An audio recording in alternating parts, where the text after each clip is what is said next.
Greetings, Darklings and Deadites, and welcome to the Book of Very, Very Bad Things podcast. I'm your host, Peter. That music you're hearing right now, that is not something that came out in 1983. That is not from the soundtrack of a John Hughes film. That is not a New Order outtake. That is the new single from Lycia. Yes, that's right. This is a brand new song. This is Lycia at their most reflective, their most joyous, their most thrilling. This is a songsmith at the height of his powers. I absolutely dare you to find another piece of music that is in equal strokes misery-inducing and alight with ecstatic joy. We ran into a lot of technical difficulties with the first attempt at this episode, in which we had Tara, Mike, and John. Unfortunately, about 70% of the audio was unintelligible. Therefore, Mike and I had to reconvene the next day and take another bite at the apple. Fortunately, this discussion got even deeper into the recording process, the writing process, and the actual history. As an added bonus, in this version of this episode, we have not one but two kind of exclusive announcements to make in regards to Lycia. So, folks, friends, without further ado, I give to you my discussion with Mike VanPortfleet on the Book of Very, Very Bad Things podcast. There it is.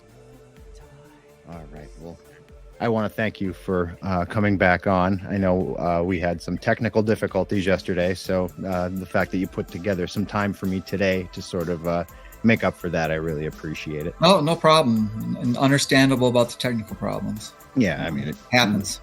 Yeah, especially computers. You can't really, unless we were relying upon carrier pigeons and abacuses. Yeah. We're at their mercy, you know? Yep. But, Tara and I were speaking yesterday about the fact that the side A of the new single, which is forthcoming on Avant-Garde Records, it's the first half of it is like the soundtrack to a John Hughes film almost. It's the most, I hasten to call it happy, but it's one of the most positive sounding, jubilant Lycia songs I've ever heard. And you've always had the songwriting abilities, the pop sensibility, but this is like you've taken it to another level with this track. I just kind of wanted to get your insight on what the impetus to that was. I think, when you get older, you get nostalgic. It's just natural. And starting to work with John Fair again back on In Flickers, it really sort of reignited the way that I approached music back in the 1980s. And that in turn got me thinking about that time frame. I don't know if I ever really worked on a song like Simpler Times back then, but because I was without a doubt very much influenced by all my post-punk heroes, and I wanted to emulate that. But I have to say at the same time, there was such a turnover in regards to how music was perceived from, the mid 70s up to the early 80s. You go from this day and age of, bands like Kansas and Styx in Boston. And a few years later, you have MTV and this whole new perception of music. And I was influenced by the post-punk bands, but I was also interested in a lot of the new wave bands and the synth bands. I would be listening to Bauhaus and Killing Joke, but I had an appreciation for bands like the Associates at the same time. It was an exciting time with a lot of newness to it all. And so when John sent me the synth and the drum machine for what became Simpler Times, it really reminded me a lot of that early 80s synth stuff. And so I just went with it. I went with it. I thought, okay, what can I do to this? And the way that it ended up, it just sounded like that early synth type stuff and a pop song. It wasn't, I didn't set out to do that. It just, I think it's best just to let a song develop as it does, but it was definitely flavored by this nostalgia that I've been feeling. And once the song started going that way, I just went with it. And, a lot of little of the underlying production techniques I used in it are things that I remember from back then in bands doing. And it was a fun song to do, and it definitely went into a different territory. But I think I've always been that way with Lycia. You think, I remember going from Stark Corner and Bleak to the Burning Circle. That was a pretty radical change, but I didn't care. It just what was working at the time, and I go with it. So, but I like working on these styles that we did on the single as well as on Casa Luna. It's just sort of fun revisiting older times, and I feel really fortunate that we were able to replicate it so accurately in terms of time and place and sound. I think even lyrically, though, you're speaking to that feeling, maybe not nostalgia per se, but I mean, it's kind of built into the title, is it not? That whole feeling. It definitely is. I don't know if there really is an A or B side. When it comes out, there's just going to be a song title on each side. But yeah, I felt that Simpler Times felt more like an A side, so I put it on top on the single cover. Yeah. But I worked on the lyrics for Faraway Place first, and it's just a real basic lyrical song. And I tried to put myself in the mindset of myself at age 20. And like most 20-year-olds, you just dream of bigger and better things, and that where you're at is holding you back, and want to head off to a faraway place and an exciting future. That really comes from putting myself back in from the vantage point of me being 20-year-old. And then Simpler Times is sort of viewing that same time, but from now, it's like I remember those times. It's getting blurry, but you long for the glory days of your youth, whether they were glory days or not. Well, there's that. People say hindsight's 20/20, but I almost disagree, because sometimes we could look back at times in our lives where it was brutal, but those problems that we were dealing with back then are nothing compared to what we deal with once we hit our 40s and 50s. So instead of looking back and seeing it through those eyes, we're looking at it through our eyes, and it all has this sheen of just glitter over the whole thing now. Yep. So it's we all romanticize our youth, I think, to some degree or another. But that's almost not quite the feeling that I'm getting from this, though. It's romanticizing it, yes, sure, but it's more like a half of it's longing. What I'm calling, a faraway place sounds like it's more of a longing. Simpler Times seems like it's more celebratory of the same coin. Yeah, I see that. Yeah. I don't disagree with that statement. I see another aspect about this is I think of cycles, and I almost feel like this single is the end of a cycle.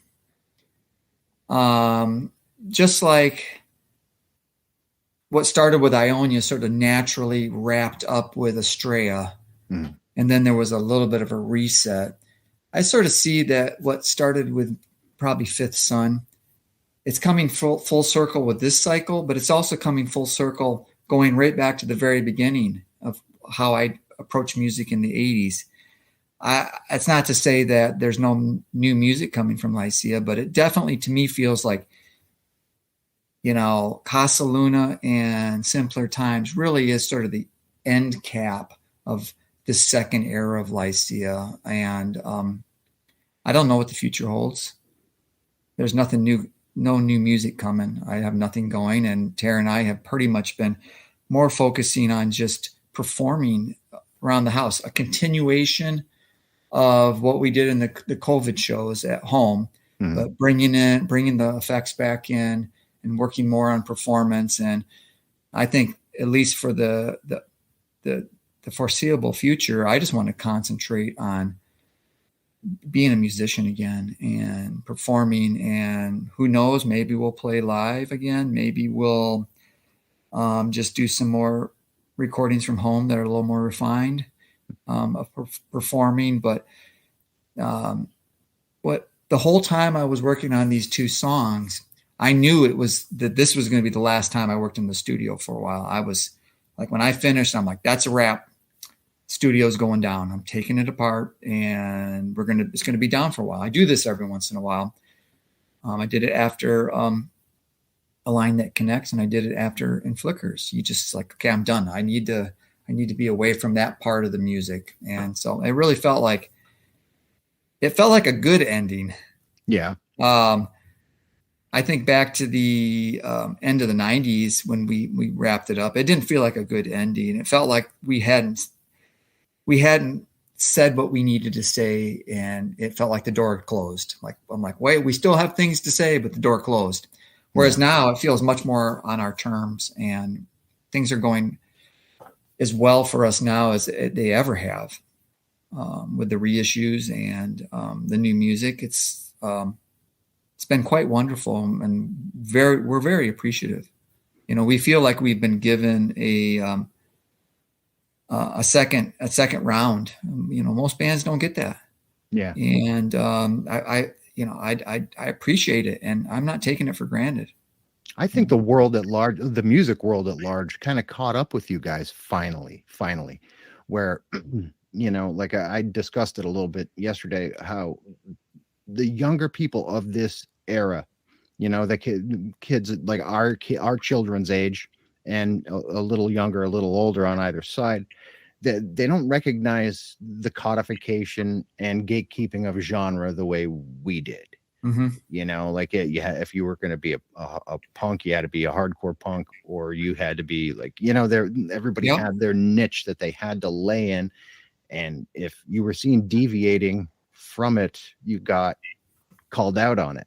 Yes. That's over with. Yeah. That's been dissolved. And I think between that and the fact that, bands like Soft Kill are really gaining popularity and having been majorly influenced by Lycia, the fact that you guys stuck it out and continued to make music, everyone else caught up with you. So this was really just a long time coming, a very long time, but a long time coming, I feel more comfortable with the bands out there right now than I ever did back with the bands in the 90s. And the bands now, there's a wider range of styles. But I feel they're more kindred spirits to our vision and our aesthetic than anything back in the 90s when we were out and about. We always felt creatively and stylistically different. We were often lumped in with a lot of ethereal bands with pretty female vocal stylings. And then here I am with a gruff voice. And I never quite understood when you'd see, you'd go to like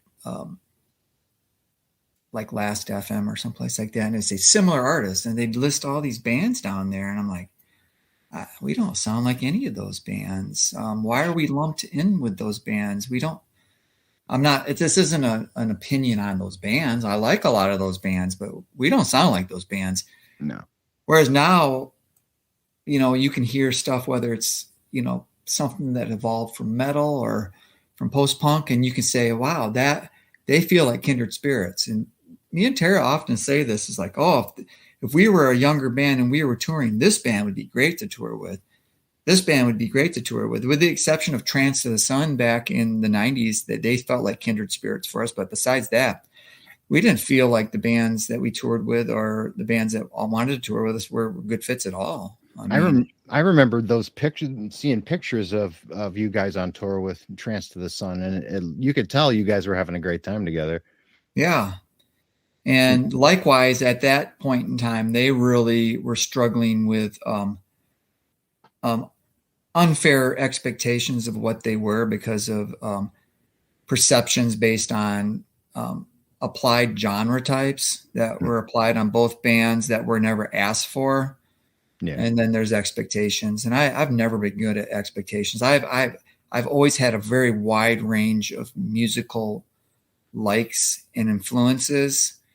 And I think, and add that with my short attention span, Lycia bounces around and does an album in a certain style than another. And that was frustrating too, because back in the 90s, people would often claim that all our albums sounded the same. And I thought, what are you talking about? I don't understand anywhere from how Wake sounds like Bleak or how the Burning Circle sounds like Estrella. No, I mean, they're all sort of their own thing. And they're all, like I'd said before, they're all like more than vaguely conceptual, album to album. So like that, whatever you were trying to encapsulate from Ionia onward in the greater body of an album, even though there's the unifying theme of the record, even songs on those records don't sound the same. You're right. We're not an electronic band. We're not a guitar band. We're not an acoustic band. We mix it all together. Whatever works. I mean, you're letting the song guide you at that point. You're not just saying, oh, well, I got to plug this in because we're this kind of band. Yeah. And I think about when Quiet Moments came out and the reviews came out and they're like, okay, this is a return to Lycia's classic sound. And then halfway through, oh boy, it changes and they go in a whole new direction.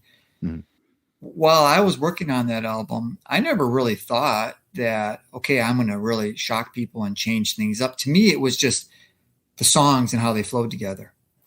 And so I completely focus in on an album and lose myself in it. And I don't really care what it is that we do. If it's the end result sounds good, then I don't care. I mean, Casa Luna is a perfect example of that. Yeah. And I remember when I was putting together In Flickers and I was sort of working separately with John on a couple songs, with Dave, and as well as doing songs by myself. And then Tara was sort of involved on the fringe of all of it. And I remember when I finally sent the final mix off to Dave Gallis to listen to, he's like, wow, you really pulled this together. I had serious doubts when I heard all these different songs and how you were going to fit them together.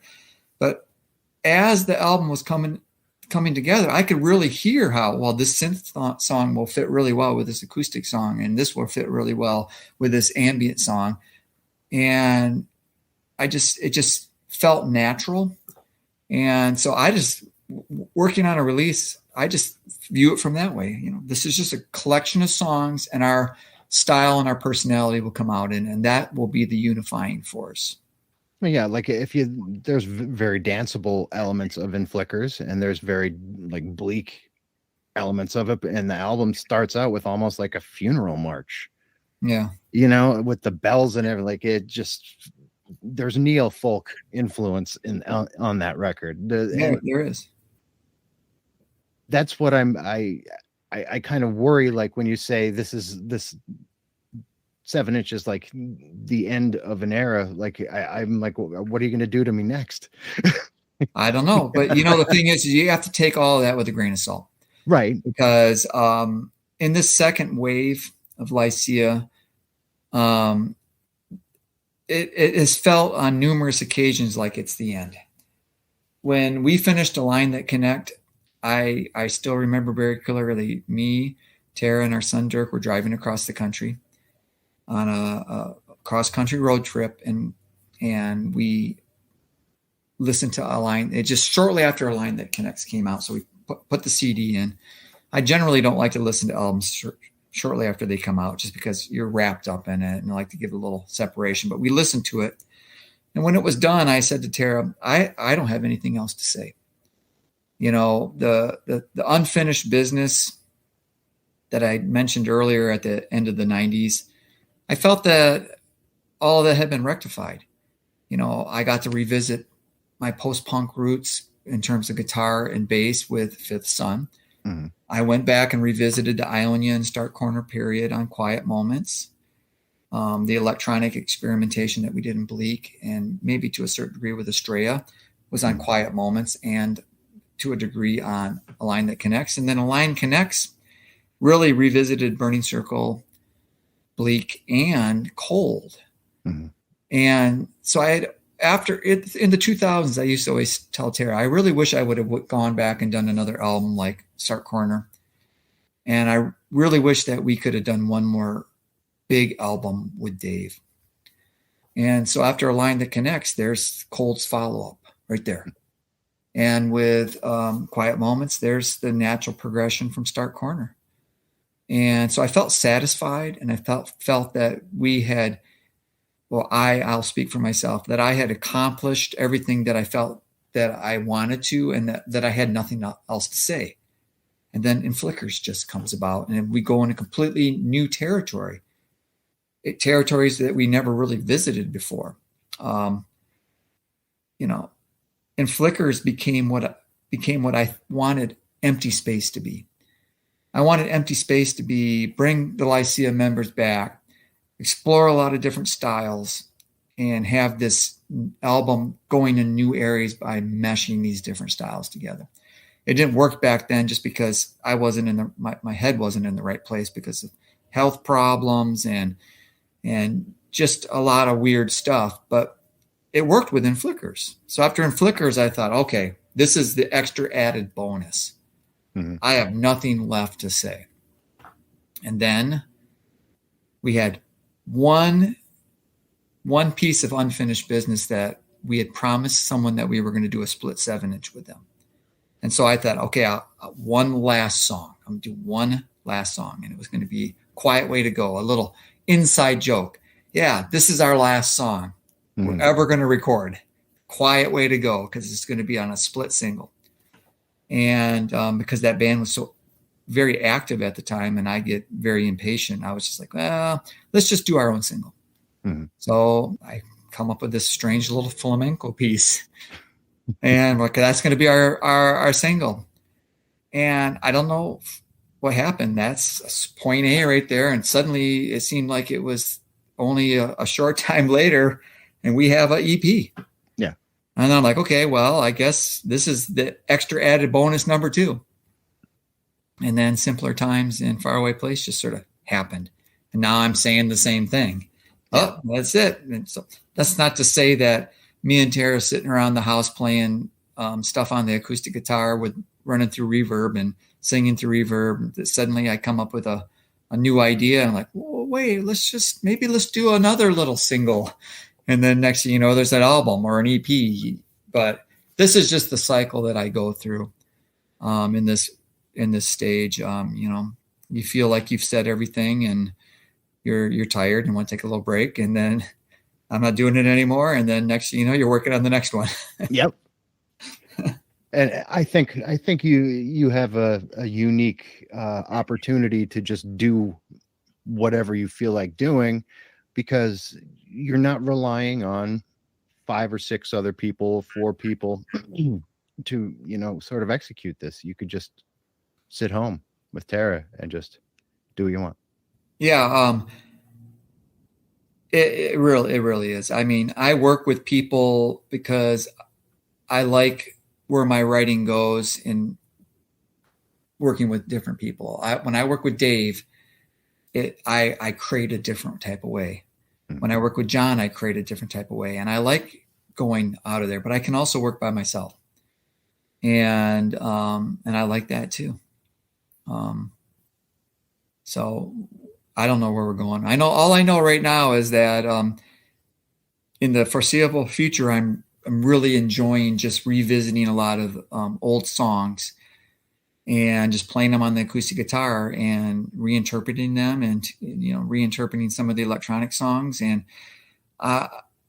I miss being a performer Mm-hmm. and a musician. In the 80s, I was a musician. And then I got recording equipment, and then I moved to becoming more of a studio technician. And we played live in the 90s, but I don't think we ever truly made the transition of being a live band. I think we were taking our studio approach on the road, and it felt very restraining to me at times because you're tethered to a DAT tape, to a specific time of a set list. You can't expand on a song. Everything it's just like you're in the studio. And I never felt comfortable with that. And with what we're doing now, hey, it's fine, Tara. Miss your cue at the beginning. I'll just adjust to you. We'll just play like the old days. Just play like, just go with it. Want to take the song farther? Want to change this part up? Do it. And That's the joy of being in the garage again, almost with it is two of your buddies. Back then, this is generally how it would go. We would be offered a tour. I would say, okay, how are we going to do this? It would be like 3 months away. I would spend 2 months preparing tapes to play with. And then I would spend maybe a week or so prepping the practice setup. And then we would try to practice in 2 weeks. Then we go on tour, and I'd still be feeling the songs out, not really having a grasp of my lyrics or the guitar parts, a lot of them that were written on the fly in the studio. And so it always felt, there was never any muscle memory. You're always thinking. And so it just always felt clumsy to me. And that's why I'm going back to performing now, even if it's just performing in my house, because there's a joy of just playing your instrument and not worrying about the technology. The technology was such an important part back in the 90s for us playing live. And, I don't miss that approach. I regret the fact that I didn't spend those 2 months as opposed to prepping tapes that I wasn't prepping musicians. Yeah. And putting together a band and going out and feeding off of that. But the people that were the other members of Lycia never wanted to play live.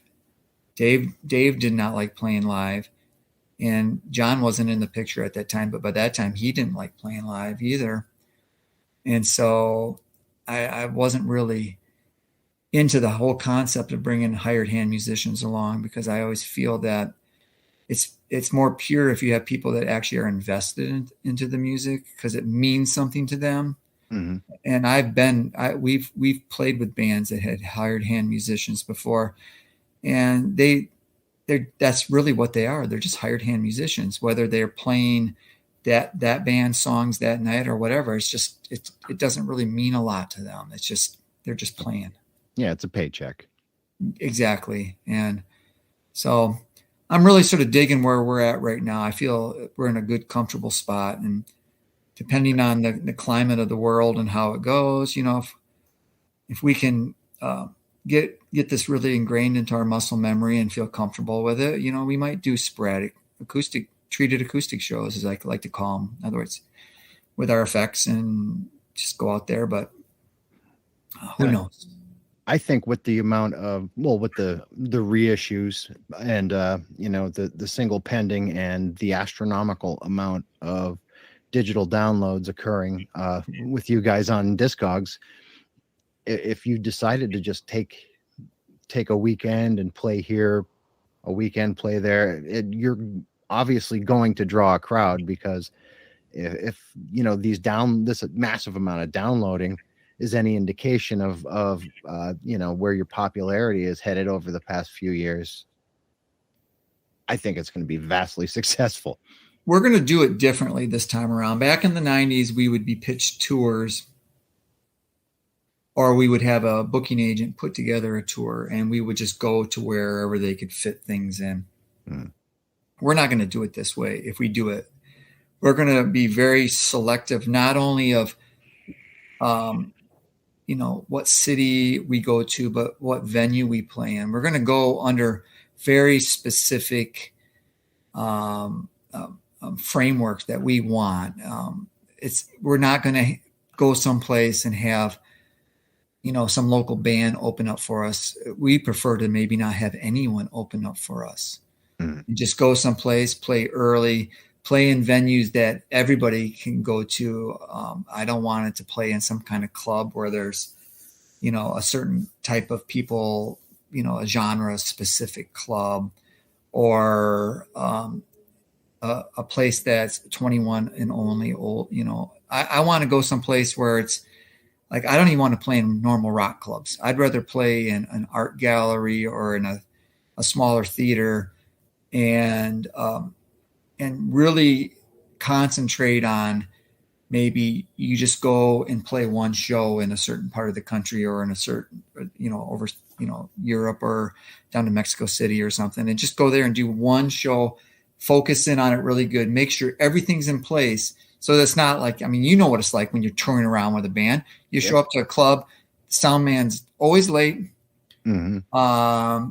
Everything is disorganized, and you just get up there and you wing it. Yep. Sound check free. Yeah. And it's not, I don't want it to be that way. I use as a model the way Steve Roach does stuff. We saw him play a few years back here in town, and he gets there the day before, sets everything up, gets everything completely ready to go. So when he goes on that stage, he 100% knows that everything is in place. Mm-hmm. And that's the way we would do it. And I think at this point in our lives, we can call the shots like that. I don't want to just go someplace just because someone offered us a show. I think back to, our last show was in 2009, and the show before that was at Irving Plaza in 1998. But going back to that 2009 show, a local promoter here in the Phoenix area became aware of us. They never really heard of us before, but they were sort of a club off on its own, separate from the rest of the Phoenix scene. And so they offered us a show. And the show just really went sideways quick. It went from us coming back for our first show for a while to suddenly other local bands were on the bill. And then a label that we used to be on contacted us and said, we have a band from Texas that we want to come up and be on the bill. Can you make that happen? And we show up, and it's just like the old days. We're showing up to a rock and roll club, setting the stage up, some drunk guy from the bar, because, these places have bars that are open in the afternoon that the locals come to, comes over and starts telling me how I'm setting the smoke machine up wrong and the proper way to do it. And I was concerned all along about the potential sound issues with feedback. When you play with lots of reverb, feedback is just always there. Yeah. And I was assured that the sound guy was a top-notch guy, and they would address the problem, and there would be no issues. And literally, when we started our sound check, I walked up to the microphone. I didn't even say anything, and uncontrolled feedback started. And I was resigned at that point, and I turned to Tara and I go, I'm not singing tonight. So the whole show went sideways. It was just, when we left there, I said, I'm never playing live again, because we had zero control that night. Mm-hmm.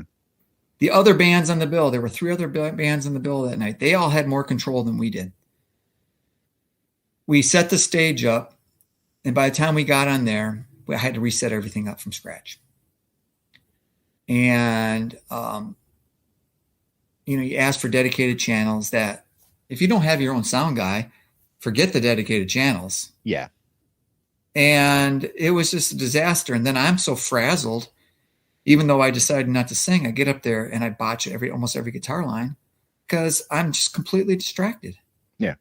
We didn't even have time to get up there. Like, okay, it's time to go. It's like, you get up there. I was literally dripping with sweat, moving stuff around. And it was like, oh, it's time to go. It's time to go.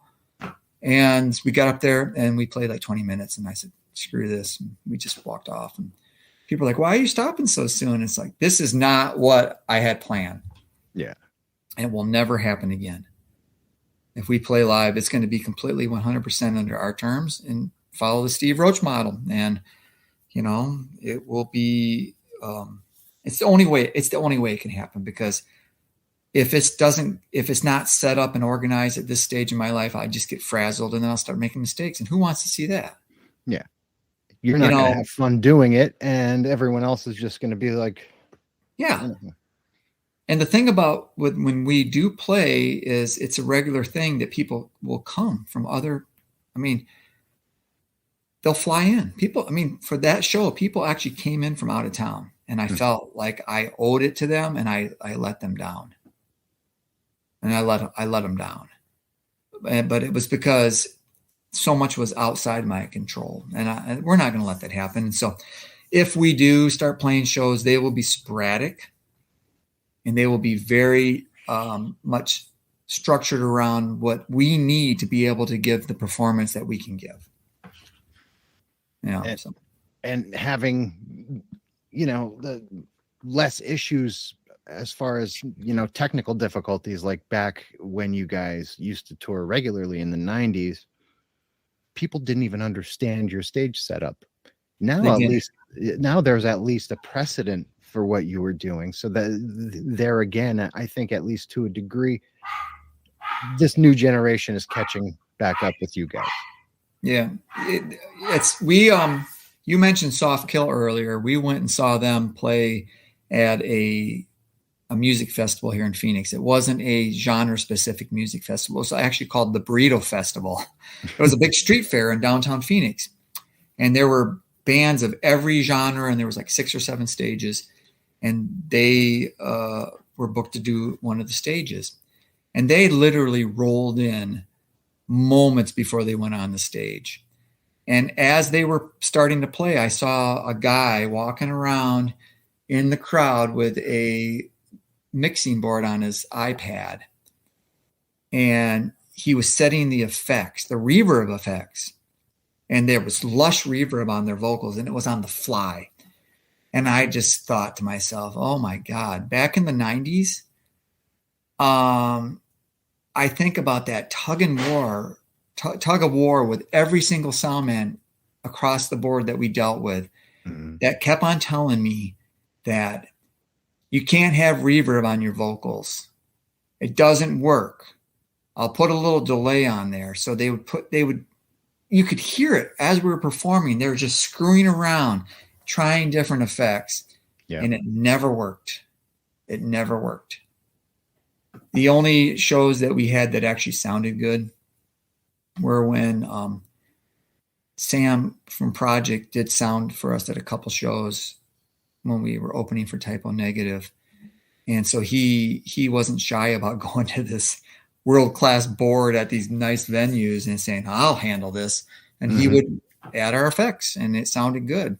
Yeah, I do remember how good you guys did sound on that tour. It was, I guess Sam was working his magic, because the sound was incredible. It was just the crowds, playing a Typo Negatives crowd is never easy. But in this day and age now, all you would really need is, like, you could bring Dirk and show him how to do it on an iPad, and yeah. I think one thing that we're toying about doing, and I guess this would be the official announcements, I had actually planned to make a couple posts on our page. We're in the not too distant future, we're going to be looking for a technician that can help us, because I handled a lot of the technical stuff when we toured. Some of the tours I actually submixed from stage. And at this point in my life, I want to go on stage. I call it the Jim Morrison philosophy. Jim Morrison doesn't worry about the sound. Jim Morrison didn't worry about the sound. He didn't worry about anything except for getting on that stage and performing. Yep. And that's all I want to think about. I don't want to think about anything more than playing the guitar and singing. That's it. And so we thought that the only way we could really do a show is if we had someone along that either was a sound guy or sound person, I should say, because it doesn't matter, sound person, that has a great understanding of lush reverb, feedback repression, and acoustic tones. Mm-hmm. And either that or somebody that is just an absolute whiz at vocal effects boards, because we have vocal effects. We have some really nice Eventide black hole reverbs that we rehearse through, and but I don't want to be on stage, which was so often the case back in the 90s, and a technical problem starts and I'm up there, I'm playing the guitar, I'm singing, I have rigged up in-ear monitors, I have a headset microphone on, I'm running the smoke machine and lights from the stage, and then there's a technical problem. I have all these cords hanging from me and I have to go deal with it. Oh, and we're running a DAT tape for our backing electronic tracks that I have to have a remote control to start and stop. Yeah. It's a shame, because I spent more energy back then being the stage technician than I did the performer. How wrong is that? Yeah, I mean, that sucks all the fun out of it. Like it does. Every square inch of fun. The very first official Lycia show was a show we did here in 1993 at a festival called the Night of Beautiful Noise. And it was a sort of a shoegaze-based festival, but because we were a kindred spirit and sort of on the outs here in Phoenix with the shoegaze bands, they invited us along. And I prepared a unique piece for that, which is called Last Thoughts Before Sleep. And we performed it. Dave, this is the first time I ever had really worked with Dave Gaulis. And we performed it. And because the sound person there was very familiar with lush tones, and we were doing something without vocals, it was a very easy show to play because I got up there and I just performed. We were playing with a DAT tape, but it was one piece. Turn it on, go. And then the DAT tape was very skeletal, which is pretty much just basic drums and basic synth. And then Dave was up there adding additional percussion with percussion pads and adding a lot of noise, generated noise, and playing keyboards. And I was, doing a lot of stuff on guitar with multiple effects changes going. And it was wonderful. It was what I wanted every show to be like, and not one show after that was ever like that. Mm-hmm. From that point on, it was always, you're up there and you're getting ready to perform, and you're like, is this going to go south? And it can't be that way, because if you're focusing on that, you're not focusing on your performing. And all I want to do in the future, if it potentially can happen, is that I just want to concentrate on performing. I want it to be nothing more than the song and me being lost in my thoughts about the song. I don't want to think about whether the EQ on my voice is right, whether there's going to be feedback. I want none of that. And if that is going to be a requirement of me, then we won't play live. And it's as simple as that. Mm-hmm. So that's why we want to find a technical person that is invested. I'm not talking about just some hired person that says, oh yeah, I can do this. Because we've had people offer this to us. They don't even know our music. Mm-hmm. No, thank you. This is important. Yeah. They have to actually consider themselves a member of the band at that point. Exactly. A non-musical member. Mm-hmm. That would be equally compensated for that. Neurosis did that with a few different people, actually, when they used to do the films, the different films that were played behind them. Yes. And, one of your friends, and they would have, it was Noah Landis would do it, and they had some other people that did it before him, and they were considered like a member of the band. Yeah, I think it's important. You can't ignore aspects like that. I think back about touring in the 90s, and we were getting a lot of good press coverage at the time, and we were, looking back, I realized that we were selling pretty good at the time too. And yet we were going on the road, just the band members, no roadies initially.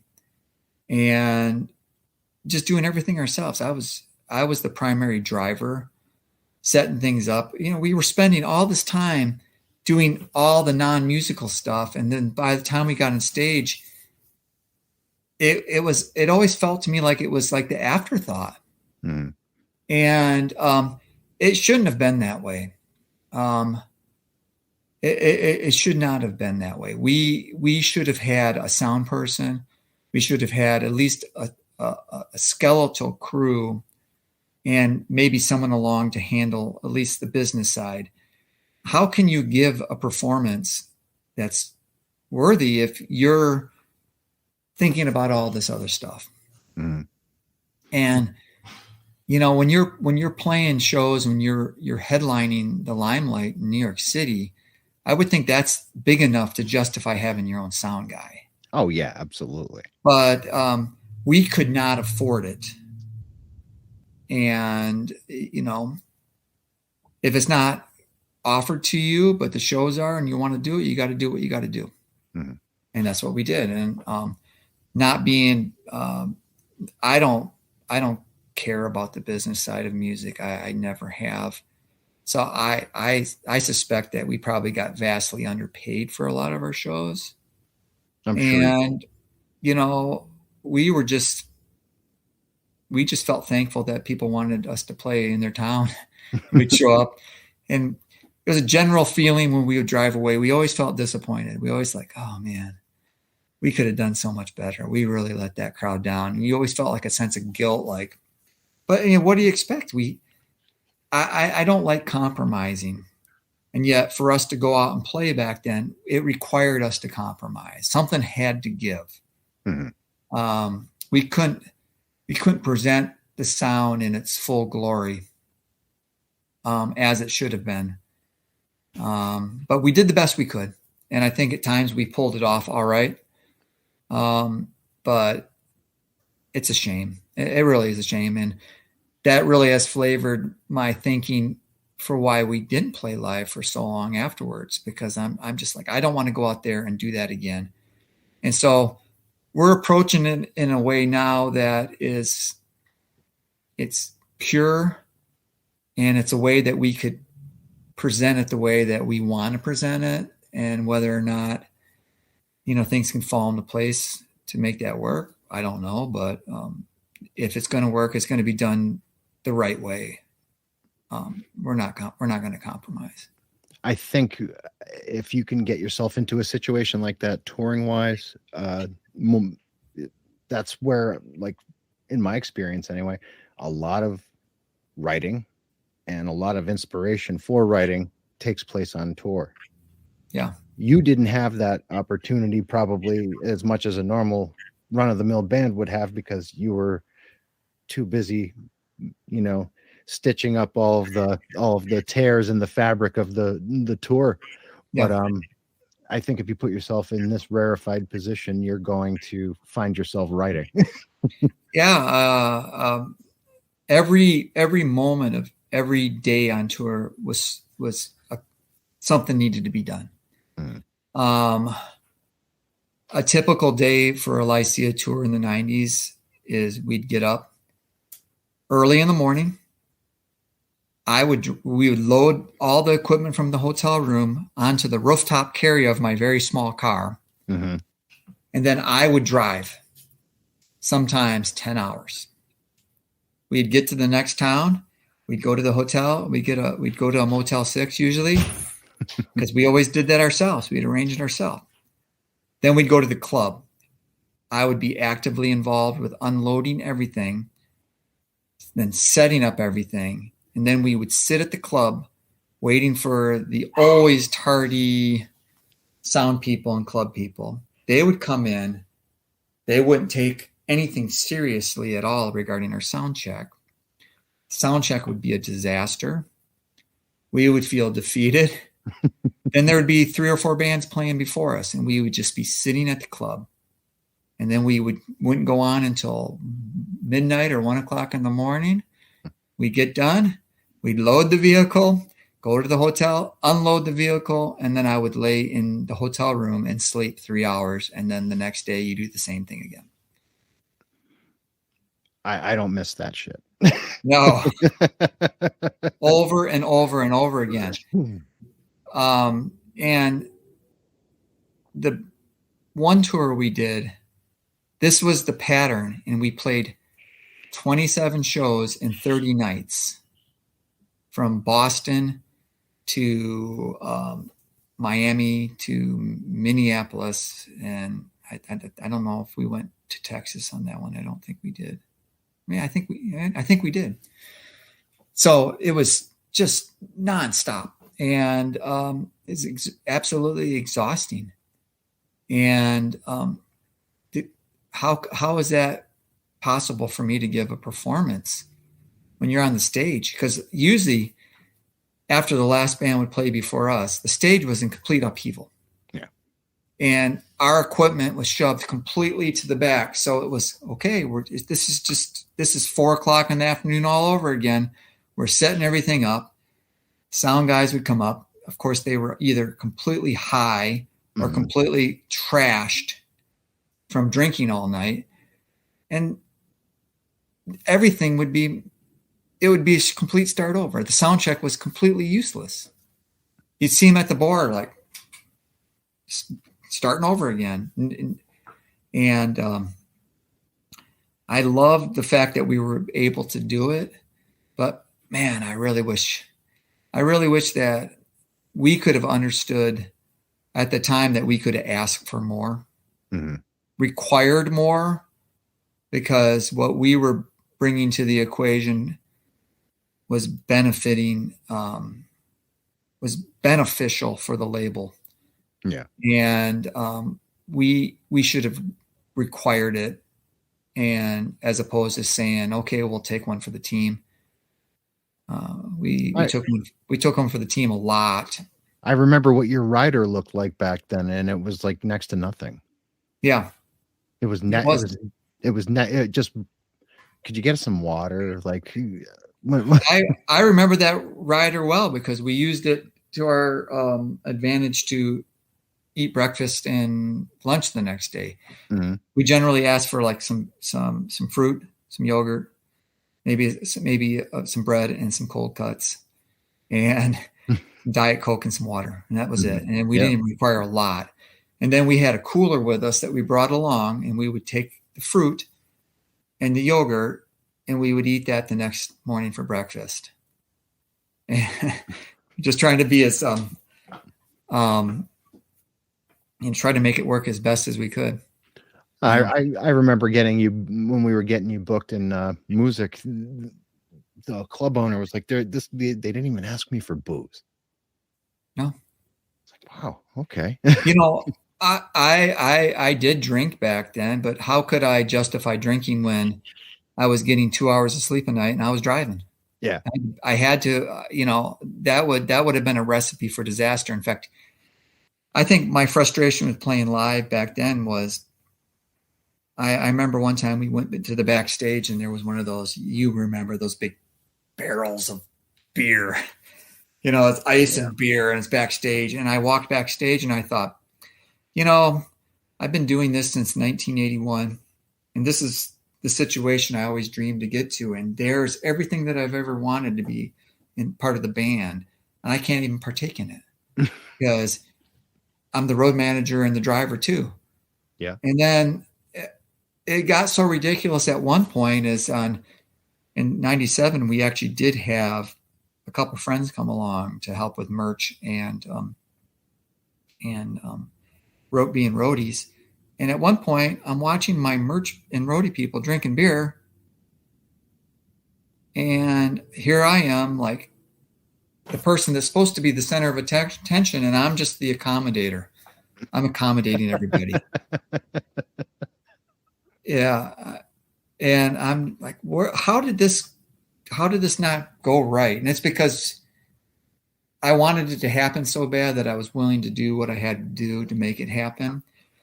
And it just did not work out the way that I had hoped it was. But, so my memories of touring was that we never were quite prepped enough, and every night was an adventure. Never knew what to expect. in the spirit of punk rock, that's exactly what you guys were doing. It felt like a punk rock tour to me. It really was. I mean, we listened to. I mean, I can still remember the music that we listened to on that tour, and one of the albums that got a regular listen was The Germs. It really did. Yeah. Yep. It was one of our regulars. And along with some Swans and I think some PJ Harvey, that was sort of the regular stuff we listened to on that tour. And, it felt like a punk rock tour. I mean, that's kind of the circles that you guys got booked in and traveled in, though, as much as you got lumped in with the ethereal and goth communities. The clubs you ended up playing when you weren't, opening up for other bands were very much in line with that. Mm-hmm. You played a lot of the same clubs that, like, back then, one of the biggest touring hardcore bands would have been Sick of It All.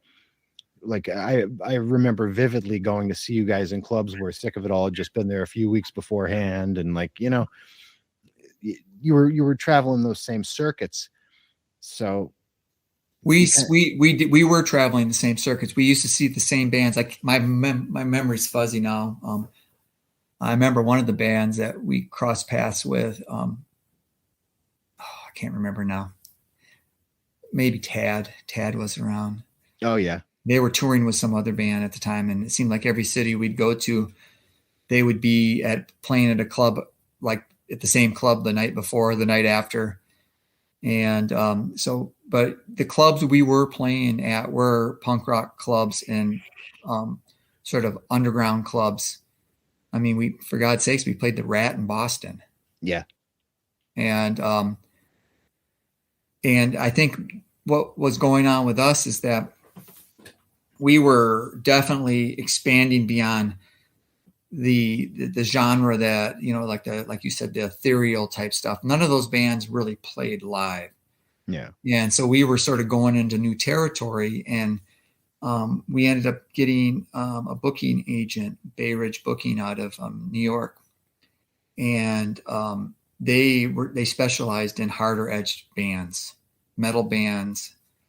And they expanded to, they hired a guy that was helping book the Limelight, a guy named Ben DeWalt.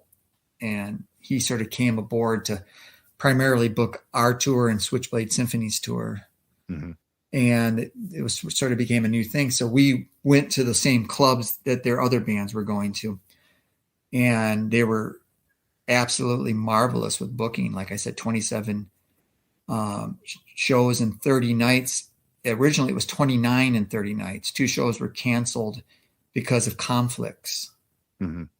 But we couldn't rectify those conflicts because we were all in the next city. So yeah, we that's the circuit that we were on. Mm-hmm.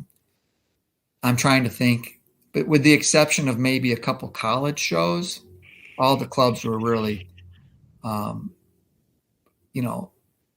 typical rock and roll, punk rock, dirty, seedy clubs. Mm-hmm. And that's where we would go. And I might add, most clubs of that ilk acoustically are not attuned or attenuated to what Lycia has to offer. That's why when you guys like go for this next push, if you can get all of your kind of ducks in a row with touring and performing the way you would like to, theaters would more than likely be your best bet. Mm-hmm. What I mean? This is a place that could kind of handle your sound sonically and acoustically. That's exactly what we're going to do. And if it's a smaller place, like if we do anything around here, we'd much rather play a smaller place and just bring our setup, our practice setup, mm-hmm. and not even use a PA, just run through our amps. It sounds good here, so it could sound good there. But like I said, I don't want to get too far deep in the weeds with any of that, whether it can happen or not. Because of the past, I always feel like I need to be involved in every aspect. Mm-hmm. I'm really trying to step back to say, okay, all I need to worry about now is just getting these practice sessions down nice and tight and strong, because we're going to have somebody along that will worry about that. I don't want to even worry about it. Yeah. I just want to, I mean, the ideal situation would be we'd be able to just show up, set our stuff up, and not even do sound check. Just have a person that knows their sound and just fine tune it on the fly on the first song. I mean, it's not a lot of variance in what we'll be doing. It's going to be a nylon string, classical guitar, me finger picking and hand strumming and singing in a mic, and Tara singing in a mic through Eventide and Afterneath reverb. It's really quite simple. There's not much more. You tune it in and get it going, and we don't need big loud stage monitors. We can have, we can bring our own amps, and you can turn all those monitors right off. And we have the amps sitting next to us facing out, so we can hear our voice actually in the room and through the amps, and you can just pump it through the speakers. It's as simple as that. And while it sounds simple like that, that's the very thing I used to say back in the old days when we'd roll into a club. Hey, I have everything pre-mixed here. Here's my mixing board. Here's left. Here's right.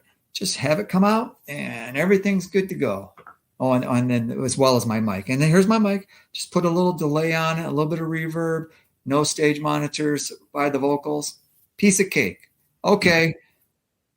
Feedback out of control. You can hear the volume adjusting up and down. You can hear the confusion because they don't know what's going on. They're dropping the mix coming out of my sub mixer because they think it's the feedback that's happening on that, not on the fact that they don't understand how to even EQ a vocal. Yeah. Yeah. Like they have the gain jammed all the way up, and then they're trying to add reverb on top of that. What do you think's going to happen? I mean, come on. Yeah. So what we would be doing now is going to be, there's no need for loud volume. I mean, if you don't have loud volume, then you don't have feedback. Yeah. And anyways, this isn't 1993 where feedback repression is an advanced concept that only the best sound engineers know how to handle. This is something that somebody could have their iPad with all the effects on it and the feedback repression and all the feedback repression and all the compression and everything that it would need right on there, and they could just program each song the way it needs to be and let that handle it. Just make minor EQ adjustments for whatever the room sounds like and go with it. But well, hopefully one of the listeners to this podcast will be somewhere near you and a fan and a sound engineer. If there's a sound engineer in the Phoenix area, just hit us up on one of our social media accounts. Yep. I'll put those in the show notes and contact us. It's something that would be, we'd have a lot of expectations and a lot of requirements, but if things go the way that they potentially could go, there could be some interesting travel for you, because we have a lot of very interesting standing offers around the world right now that we turn down consistently just because we were never prepared to do it. But I mean, think about it. We're on an Italian label. Yeah. With lots of connections. Yeah. And we know a lot of bands that are very active touring that have lots of connections. And we've been around since the 80s. So yeah. We have lots of connections. So yeah, and the time is now. The time is now. But it is now. I told Tara it's 2022 or bust. Mm-hmm. It might have to be extended a little bit because of the state of the world, and the nonstop delays that are going on. But if it's going to happen, it's going to happen soon. or it's not going to happen at all. Mm-hmm. This is the time. And hopefully we can maybe start doing some stuff this summer. Our initial plans were that maybe we'd be doing stuff right about now, some sporadic stuff, but it was pushed back. And now, we're thinking about April, but now I think it's more realistic about summer. I don't want to commit to anything only to cancel. Yeah. I want to make sure that it's right. But even if you do it around the summertime, it'll still coincide with, the 7-inch is coming out in what, like a month and a half? Yeah, I think I think a lot of them are going to be shipping end of March, and I think in Europe it will be earlier. I know here in the United States, Projekt stocks up on the stuff, and they're saying the end of March, right around the same time that Dan the Stark Corner reissue is coming out too. Which, by the way, that I do have to say some stuff about that. Dan the Stark Corner is sounding better than it ever has. I had a lot of issues with that album over the years, and that I was unable to address at the time because of just the way recording technology was. So I've made some much needed edits on that album. Not drastic, but things that I wanted to do back then, but I just wasn't capable of doing. That combined with some really excellent mastering from Martin from Attrition. Mm-hmm. Stark Corner, it really will be the definitive version of the release. It's never sounded better, and so I'm super excited about this coming out. It was always an album that I was a bit frustrated with because there were aspects of it that I was in a very weird state when I recorded that album, so I let a lot of performance flaws stay because I was just I felt like I wasn't able to complete it, and so whenever you get to the state of saying it's good enough, there's a red flag there.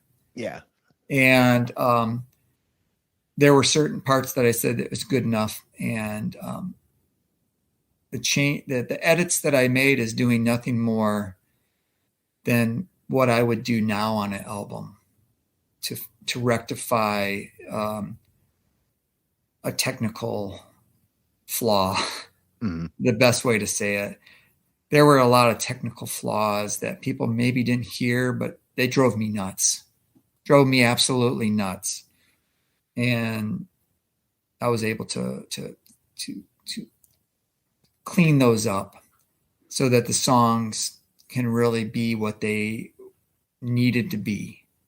And nothing, by saying repairing, there's nothing new recorded. Everything you hear there is what was back there. Yeah. It's taking out minimal issues that you couldn't take out back then. You just couldn't. I mean, it was mixed. You're in the studio. I don't know how to splice tapes. Yeah. So it's the definitive version. I think it really brings Stark Corner up to the quality of Ionia and Burning Circle and Cold. And the other reissues, the ones that have been reissued thus far, in my opinion, those are as well the definitive editions of said records.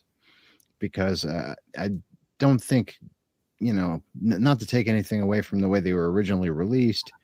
I mean, you were kind of a victim of the time period because that was right after vinyl had quote unquote died, so to speak. I mean, there were pockets of people like myself who I was still in the hardcore scene, so vinyl was still a viable commodity. But for the most part, for the recording world at large, stuff came out on CD, maybe cassette. Yeah. That's what we did. CD cassettes in the early days. But the way these have been handled now, I mean, they're all the reissues are behind me. They've been handled with such care, like the utmost care.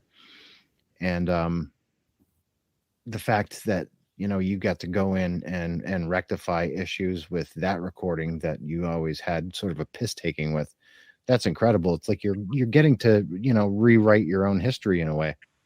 it's fixing mistakes that couldn't be fixed then without really throwing a lot of extra cost in. And like I said, there's nothing major in there, but you're not doing what Jimmy Page did with the Led Zeppelin remastered greatest hits package back in the early 90s. No. This is just setting things straight. It's just setting things the way they needed to be. But back to these reissues, they are the definitive issues and reissues and versions of these albums. And I can really thank Martin from Attrition, because back in the 90s, the way things were mastered back then, it didn't work for us because of all the reverb we used. There were reverb spikes that were in the waveform, but not really audible. So because of that, all our CDs were mastered super quiet. It always bothered me when we would be on various artist comps and you'd hear all these bands and they would sound a certain way. Then our song would come on and it would sound quieter. And there's a psychological effect to that to make it sound cheaper. Yeah. So you hear all these bands and ours is quieter. And then it always made me feel that our music wasn't up to par. With the remasters, Martin did a wonderful job on all of them. And a lot of stuff that I really wasn't sure about. It just made me feel a lot better about it. And the sonic quality, especially on the vinyl, it's so good. I never thought that an album like Ionia would just sound so good on vinyl. Oh God, yeah. It does. It's right out front, and it's everything that the CD version wasn't. And I know I have the cassette version of Ionia somewhere as well. And I do believe I remember preferring the way the cassette sounded, because the CD, it just sounded, like you said, like I'd have to really turn it up to kind of get the appropriate listening volume. Yeah. For my however old I was, probably like 15-year-old ears. But these mixes now they're so present, so upfront and immediate that it lends credence to analog. When people say analog music sounds better, it does. But this, if you were to compare and contrast between the two, I mean, it's right there. You can, right off the hop, you can tell. When I do listen to any of the Lycia stuff, I only listen on vinyl now. I can't even tell you how pleased I am with how Casa Luna sounds on vinyl. Oh God. To me, it's everything that I ever wanted in music when I started out. When I put that on, I'm like this, back in the 90s, I always had this tendency of an album would come out and I'd feel like I'd failed.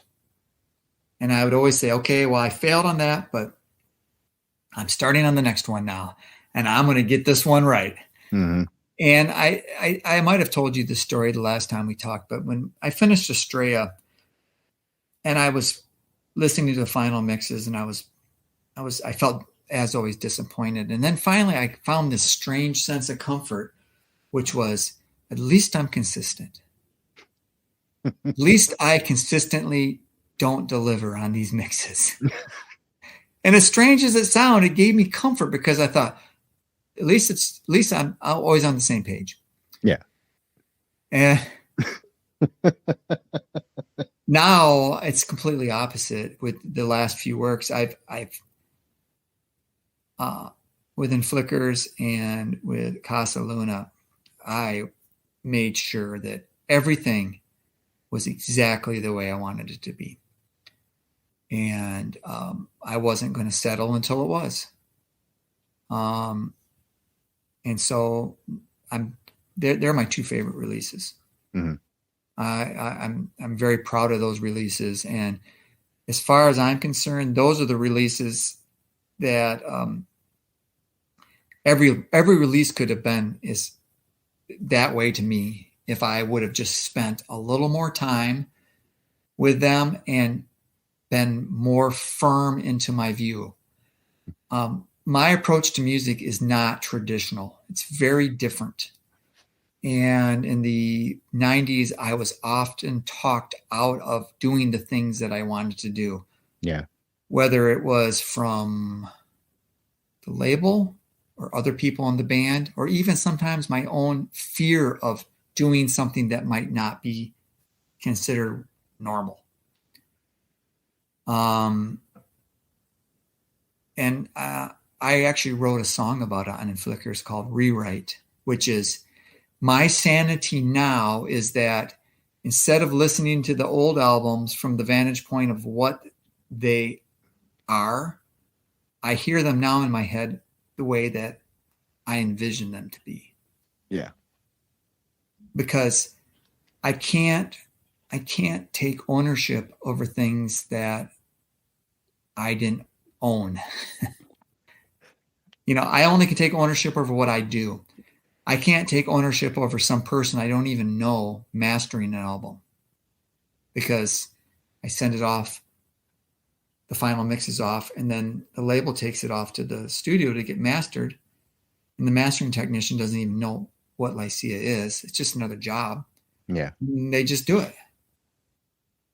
And I can't take ownership over that. I can't take ownership over the fact that someone else perhaps mixed a song different than the way I wanted to mix it, or someone else performed something different than the way I would have performed it.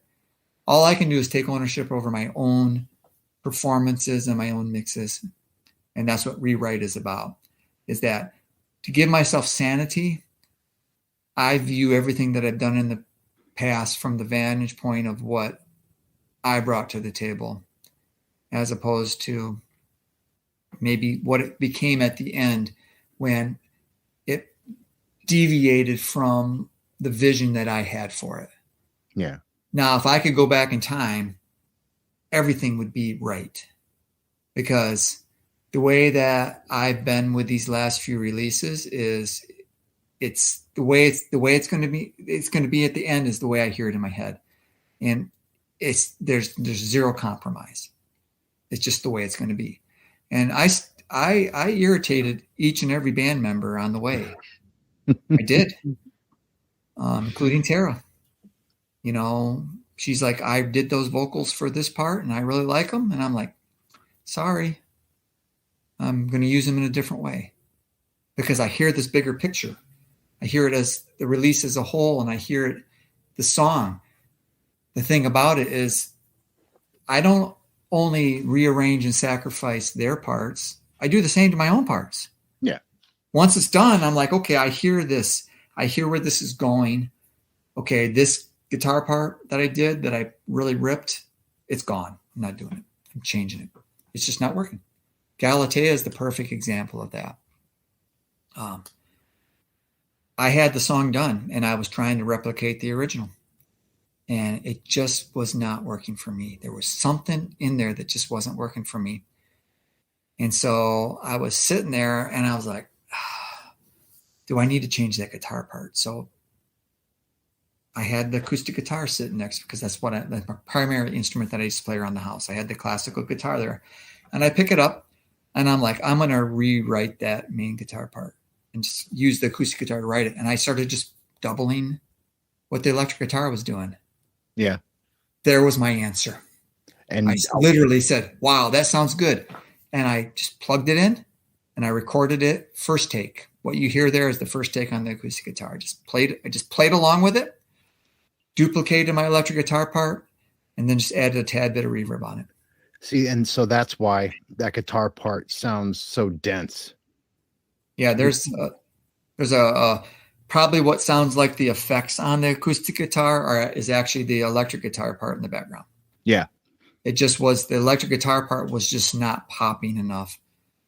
It didn't have the same overall effect that the original demo did. It just got lost in the mix, and it just didn't feel right. And then when I added the acoustic, it was the missing element that I never knew was there. And it's not like you're using that, like, because there's a lot of like heavy bands that what they'll do is they'll go and they'll play their guitar parts, but to beef up how the heavy distorted guitar, they'll actually play the same guitar line in an acoustic guitar to beef it up. That's not what you were doing at all No. there. What you were actually doing was adding, the main presence to it. It's like Yep. you wrote it backwards. Yep. Yep. And yeah, I wasn't trying to like enhance the existing guitar part. I sat down to rewrite the guitar part. Mhm. And just because the acoustic guitar was there, I doubled it and I heard it and thought, wow, that sounds interesting. And I quickly did it. And that is the defining element, which makes that song unique, is that there's this really catchy, simple guitar line that just pops out of that. And it's what I call happy accidents. Yeah. So many times the thing that really jumps out of a song when you're in the studio are the happy accidents. Something that you make a mistake on and you're like, wow, that sounded interesting. I'm going to go that direction. And then you just immediately develop it, and that becomes the new reality of that song. And on the mode of this, there's a website called Darkness Calling, and what they do is they put together like compilation records. They're curators, Mm-hmm. and it's mostly dark pop from the spectrum of what one would construe as goth all the way to shoegaze to industrial and back again. But Jay from Darkness Calling reached out to me, and they had asked about the writing process behind Cold, and what, like, I guess the process behind recording it, and not so much writing it but more the recording process, like how you pulled off the original sound of that record. I think that a big factor in that was the touring we did the year before. That's Dave was still touring with us at the time, and he was playing bass on that tour in '95. So, in fact, it's sort of amazing. You talk about stripping it down. And the '95 tours, minus the end of the year tours that we did when Dave wasn't involved, during the spring and the summer tour, we went out and we played songs from all the from Burning Circle and previous. Dave played bass. We had our Alyssa's drum machine with us. I played guitar. Tara played minimal keyboards. That's how we played all the songs. And so it really forced us to be better musicians. So when we finished the tour and started recording Cold, it wasn't brushing up on our music chops. They were there. We had played and practiced for a year straight. And prior to that, Dave and I were in the studio for 2 years straight doing Bleak and Burning Circle. So our musicianship was probably maybe at the best in the 90s at that point in time for us. And likewise, my vocals, I was really tuned in to singing. But besides that, I think it was just the undefinable essence of time and place. We were in Ohio. We had moved from Arizona to Ohio. And I was going through my first winter since I was a kid, and it was snowing a lot. Mm-hmm. Just that atmosphere influenced how we wrote. There was a strange tension in the band between Dave on one side and Tara and I on the other. That tension actually added to the quality of the music and how we approached it. Tonally, we didn't change anything. We were playing with all the same equipment that we used on the Burning Circle. Mm-hmm. But I think that I'm a firm believer that there's like something in the air of time and place that can influence you to do things in such a subconscious way. I don't know why that album turned out that way, but it was different. And there is a mood to that is different than anything we've ever worked on. Mm-hmm. And I think it's because you weren't in the desert. I think that, like, before that, I mean, I always said Ionia is a desert album. And, you know, to varying degrees, a lot of the albums thereafter have elements of the desert that are intrinsic to the soundscape. But then you're in Ohio with Cold. Yep. Right. It's no doubt. I mean, that Midwestern winter, mm-hmm. It defined that album. The theme you talked earlier about, each album has a thematic quality. Yeah. Cold is fall into winter. If you think about the seasons in regards to almost like a life too, you know, it's the end. It's the end. You go from light to dark. So as things are drifting from fall into winter, things are developing into a darker feel. And I mean, it all happened on such a subconscious level. I think we were just conduits of what the world was around us at the time. I mean, Dave had never lived any place besides Arizona. So this was his first experience of winter. Tara was returning back there after being gone only a short time, but I grew up in Michigan until I was in 9th grade and was in Arizona. So this was me returning back to this. And there's a melancholy that's always associated with fall for me. And maybe it's because of that thought of going back to school and mm-hmm. days are getting shorter and the leaves are dying, and everyone that's lived on the East Coast and in the Midwest knows those gray weeks upon weeks of November before the snow comes, and it's just gray and it's dark early and it's drizzly and it's just dark and depressing, and you just want to be in the house. Yeah. And and I think there was an aspect of that creeped into the album as we were writing it. And hey, I've always said that, you know, I reflect time and place. Besides music, you know, in college I studied geography, and I didn't study geography like traditionally people study geography. I studied it from the vantage point of environmental perception, mm-hmm. how a person views the world around them, and in some cases how they become a filter of that, and then it emanates from them. Yeah. So if you're in New York City, you're going to perceive the world in a much different way than if you're in Los Angeles. And that's going to come out on how you create.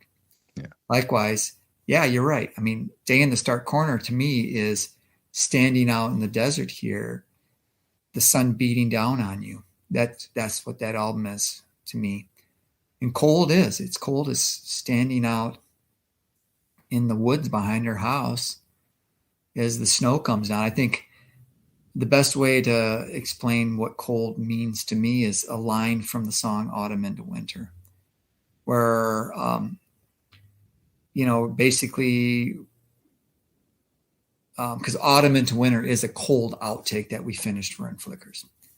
I had never even heard the song until Dave never submitted it to me back then. Mm.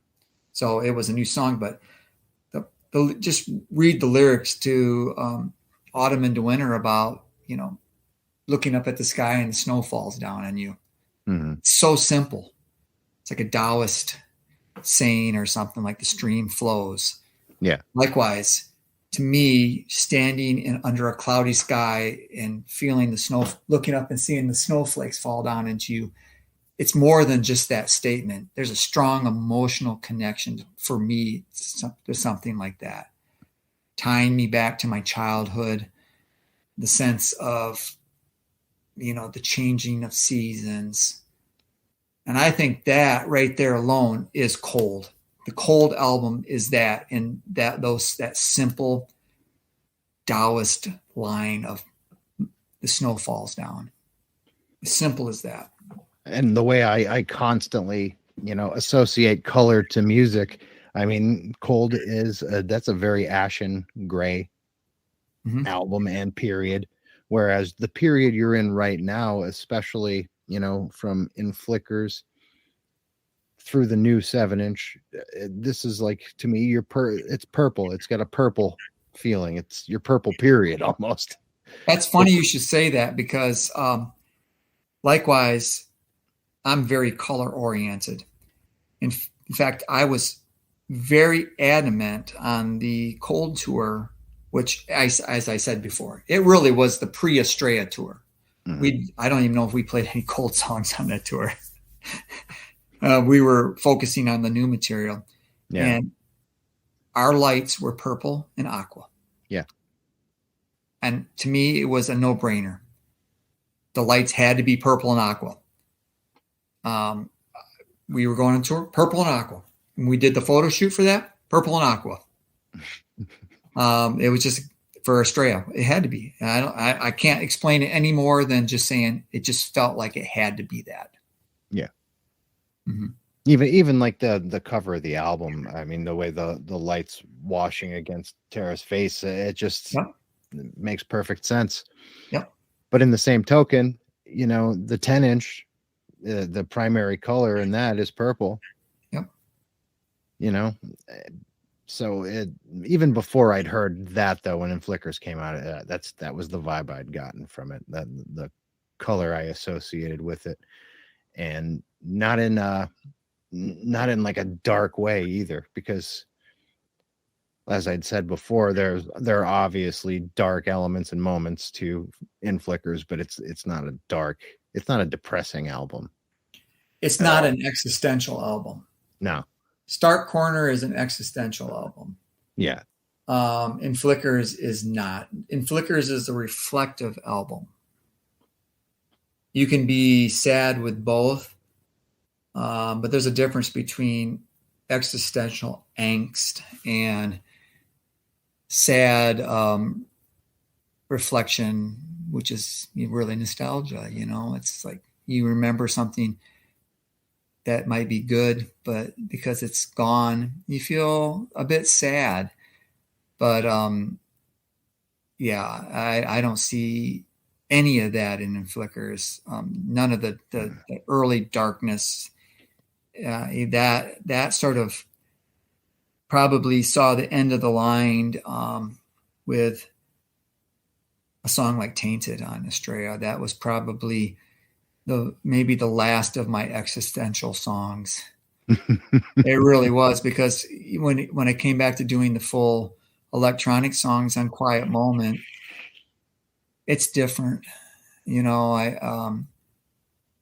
It's more, it's from that point on, like everything is more reflective, which, tying us back to the 80s, I never saw what I did in the 80s as being, I never set out to be super dark and super angsty. Never. I always felt like the music that I liked in the early works of like Echo and the Bunnymen, Psychedelic Furs, Susie and the Banshees, I always felt that it had like a sad reflection quality to it and an atmospheric quality to it. And that's always what I was striving for in the 80s. I wanted to just make music that, maybe it felt a bit sad, but it was like normal reflection. And I think Simpler Times and Faraway Place sort of reflect that. And those two of those three bands that you just mentioned were the first things I thought of, as not maybe like the songs don't sound like those bands, but I definitely got a serious Echo and Psychedelic Furs vibe from those two songs. Those two bands were for a few years in the very early 80s were very important to me. And you might not hear it in the overall Lycia work, but they influenced me quite a bit in regards to, my singing style. Come on. Richard Butler was a big influence on how I approach singing, and how the way Will Sargent plays guitar. I mean, I play through different types of effects, but I do a lot of the similar type of two-string picking patterns and how I bend the strings. And, then you add into that Killing Joke and Bauhaus guitar styles. Mm-hmm. Those are things that influenced me as a musician, playing guitar. And I think all those bands sort of had, Killing Jokes could be quite dark at times, but yeah, almost a reckless way. Whereas I think Lycia in the 90s was, I really think that what I was doing there, if I had to compare it to something, it was Franz Kafka. Mm-hmm. That's the angle I was coming from. But I think also it was paralleling a lot that was going on in music in general at that time. You think about how there was a sheen to music in the late 80s, even music that was supposed to be dark. It was all overly produced major label stuff. Yeah. And then the 90s hit and mainstream music got raw and darker, a lot darker. Yeah. And I think Lycia was just on that same path. We weren't imitating anything, but I think we were all people of a similar generation going on a similar path. With a lot of similar influences, even though a lot of your contemporaries sounded nothing like you. Yeah. I look at, you look at a guy like Trent Reznor or a guy like Billy Corgan, mm-hmm. Their music is very different than what I do, but I think we probably have very similar paths in the 80s. Absolutely. Absolutely. Yeah. Trent Reznor's early work, I mean, he was in straight new wave bands. Mm-hmm. And I think that it was almost, for me, I think about, I got into punk in the 70s. And then in the late 70s, I was right on board with post-punk. It was music that was made for me. Post-punk back then is different than what post-punk is now. Post-punk back then was so varied. So many different styles were coming in. And I loved the variety, and I also loved the fact that instead of being fueled by anger, it was fueled by this sort of this sense of defeat because of the time. The rundown cities. I grew up in Grand Rapids, Michigan. So when you'd see the blown, the burnout images of factory records and Manchester, I could relate to it because I remember driving. My dad worked at the auto factory. I know what it looked like in the town by the factories, and the how beat up and grimy and polluted everything was, and that really resonated with me. And post-industrial, that's what it is. Exactly. And so that's what initially got me going. And then there was this evolution of the bands.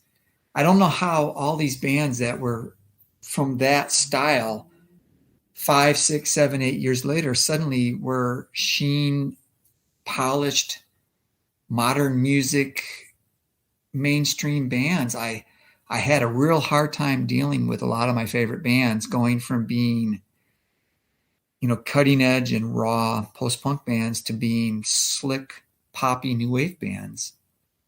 I think maybe a lot of people felt that way, and that was the backlash that led to the darker elements of 90s music.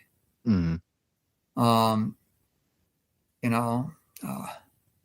I don't want to name any bands in particular, but I mean, there were even the most purest of bands that I consider even had their slick, overly produced albums. Yeah, well, I'll say it because Killing Joke they kind of slipped they came back, but they slipped for a minute there.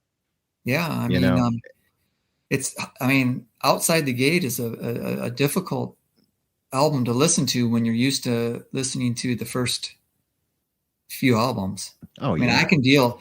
I can listen to Brighter Than a Thousand Suns. It's a very slick album, but it's very much Killing Joke still, and I love that album. Yeah, it's well Outside done. the Gate was very it was a hard album to listen to, and it was nice to hear the bounce back afterwards. Yeah, it really was, and it made the ascent all the sweeter.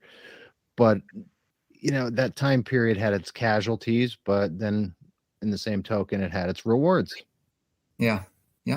Because for every downfall, there's going to be an uplift again. I always felt that it almost felt to me that you had a bunch of underground bands that got signed to major labels early on, and then they all were chasing the dangling dollar sign in front of them. Mm-hmm. Because some bands sold out worse than others to the point of no repair. Mm-hmm. Other ones realized it and went back and started doing some good stuff again. I think the Psychedelic Furs, Book of Days was a great return to form. Oh yeah.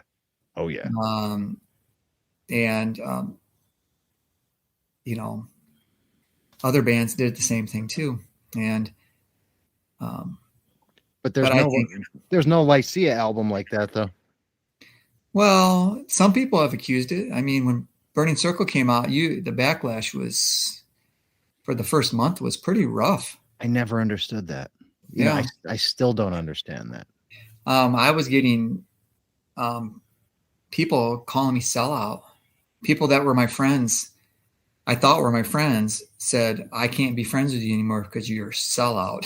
I was like, what? But by the same token, at the very same time, we were gaining traction in areas that it was hard to believe. I remember we were at in between touring, we would crash at Tara's parents' house, me, Tara, and Dave.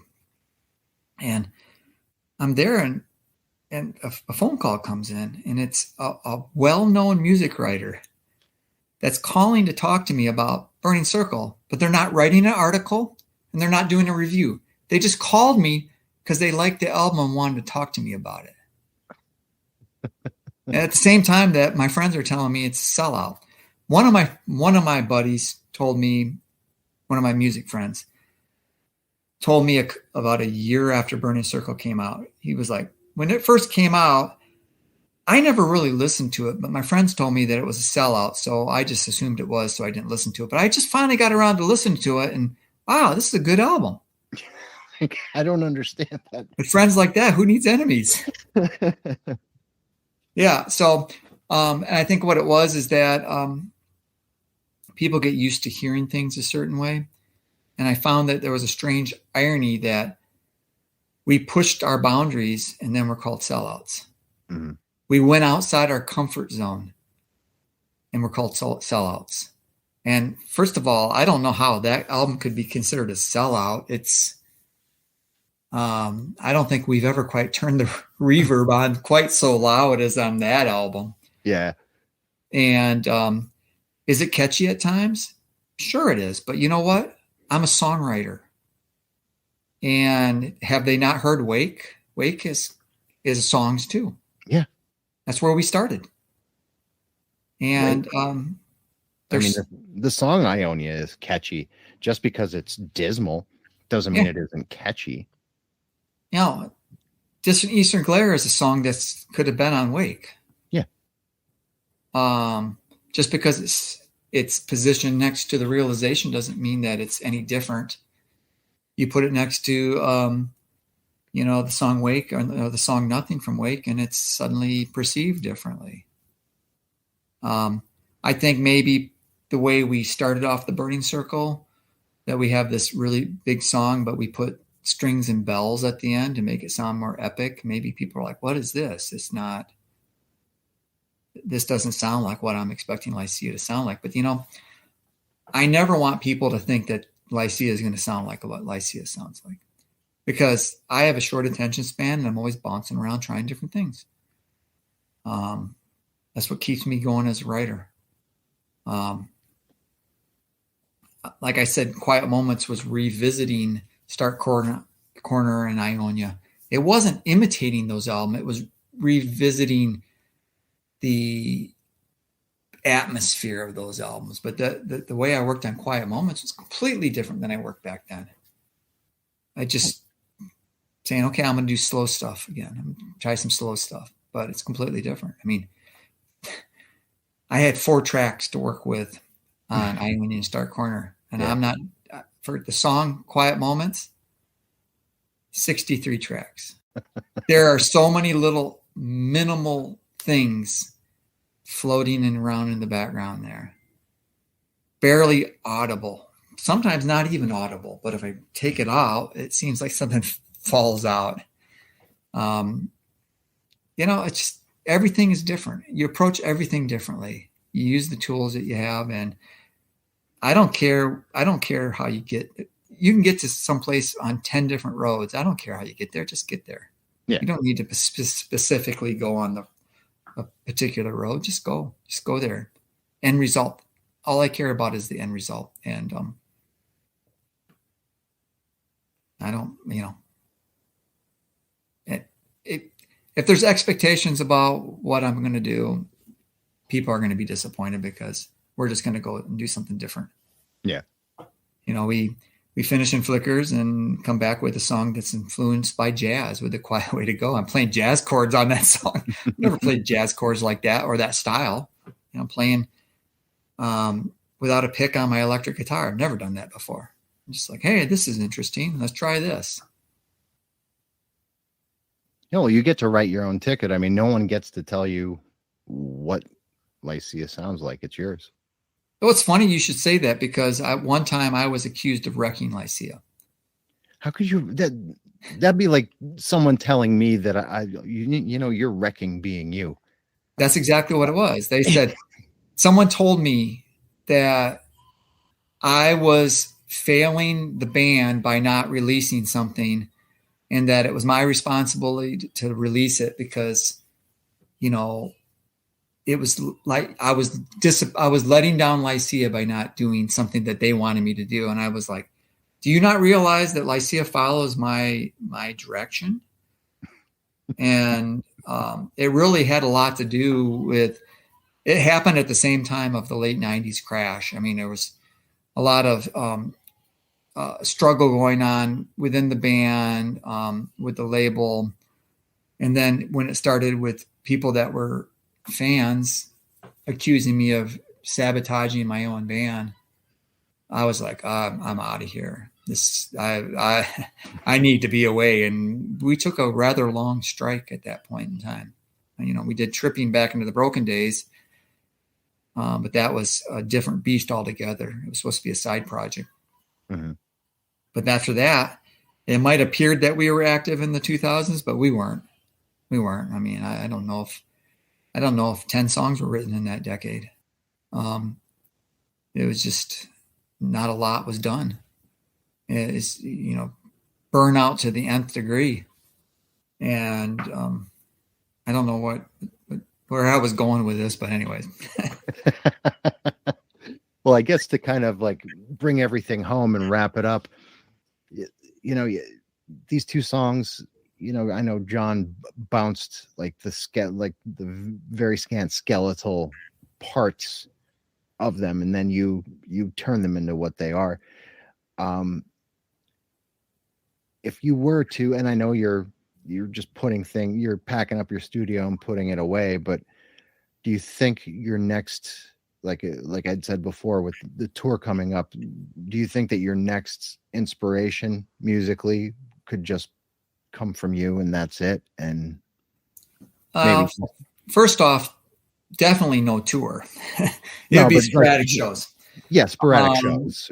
But I don't know. I don't really know. I both in Flickers and Casa Luna sort of started out under the premise that I was going to work almost by myself, with Tara just coming in and doing some backing vocals. Mm-hmm. And both of them developed into full band releases. I don't want to force anything. So I think right now, the only thing that I could really see that would be, if new music was to come about, it really would be based around my new approach to playing guitar. I was always primarily an electric guitar player. but I always played with a pick. I learned with a pick. I never learned finger picking. And the last 2 years, I've really focused in on a different, it's almost like learning a new instrument. I finger pick now. I play nylon string guitar. And it's a completely different, even the way I hold the guitar when I play is differently. And so I'm pretty obsessed with that approach right now. So I would say if any new material was going to evolve, it would evolve from that. Mm-hmm. And when you look at Casa Luna, there are a couple songs that evolved from that approach. Salt and Blood and On the Mezzanine came about from me playing the nylon string guitar. And also really, I mean, I wrote a Quiet Way to Go on the acoustic guitar, also on the nylon string guitar.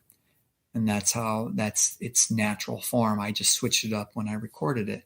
So I would say if anything new was going to come about, that would be the foundation.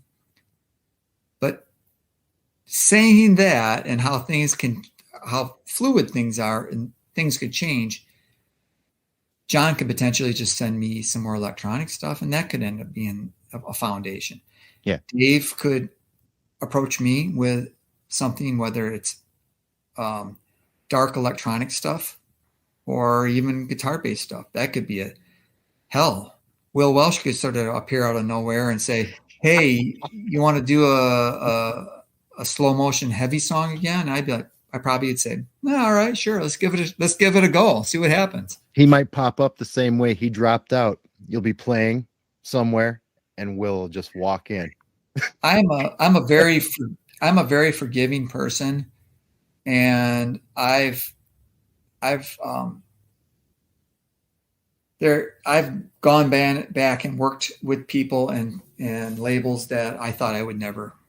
I just let bygones be bygones and move ahead. There was a time where I never thought I'd go back to Projekt, and then the In Flickers experience was one of the better experiences I've had in music. I mean, we were right on the same page with it in almost every regard, and it turned out perfect. I couldn't ask for more. Projekt does really, really good with In Flickers, and I'm very pleased with how that turned out. And so if you hold old grudges, you're thinking, oh man, things sort of fizzled in the late 90s, then perhaps that never would have happened.